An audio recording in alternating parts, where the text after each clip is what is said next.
Leo and Max couldn't shake the feeling that their adventure in Ember Hollow wasn't over. The mysterious box they found revealed a map and a cryptic note, leading to a place marked Sanctum. The note warned of a curse and challenged them to face it. They knew this journey would be perilous. The next day, under a sky choked with dark clouds, they returned to Ember Hollow. The village was shrouded in an unnatural mist, its silence eerie. As they approached the manor, the air grew colder, and the wind carried whispers of long-forgotten voices. Their determination pushed them forward. Inside the manor, they discovered a hidden door beneath the floorboards. Marked with the same symbol as the box, the door led to a spiral staircase descending deep into the earth. The further they went, the colder and darker it became, as if the walls were closing in on them. At the bottom, they entered a vast circular chamber, the sanctum. The walls were inscribed with ancient runes that glowed faintly. In the center of the room stood a stone pedestal with another box atop it, pulsating with dark energy. It felt as though the room was alive, watching them. As they approached, the chamber plunged into darkness. Shadows twisted and writhed around them, forming terrifying shapes. Out of the darkness, a ghostly figure emerged, tall, cloaked, and faceless. Its presence filled them with an overwhelming sense of dread. The air grew thick with fear. "You seek the truth of Ember Hollow," the figure intoned, its voice cold.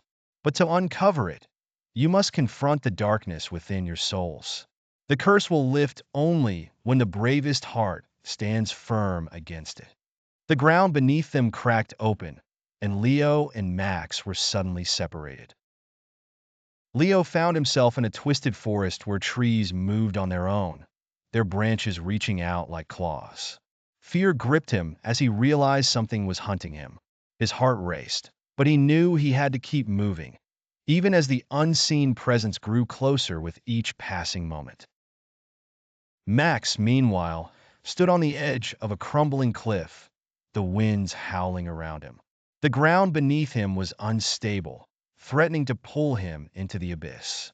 The shadows whispered, their voices mingling with his fears. Paralyzed, he fought to remain standing, his courage teetering on the brink. "You cannot escape us," the shadows hissed. "Your courage will fail, and the curse will consume you." But deep down, Leo remembered their bond and the determination that brought them here. "Max!" he shouted into the darkness, his voice steady despite the fear that threatened to overwhelm him. Hearing Leo's voice, Max felt a surge of courage. He planted his feet firmly, refusing to be swayed by the chasm below. "I'm not giving up," he yelled back, defying the winds that sought to claim him. As if in response, the darkness began to recede, the shadows pulling back in retreat. The ghostly figure reappeared, its once menacing presence now calm. "You have faced your fears and found your courage," it said. "The curse of Ember Hollow is broken. But remember, true bravery is not the absence of fear, but the resolve to confront it, no matter how overwhelming it may be." The chamber brightened as the shadows dissolved into the air. The box on the pedestal cracked open, releasing a blinding light that filled the room. When the light faded, the chamber was empty, the curse finally lifted.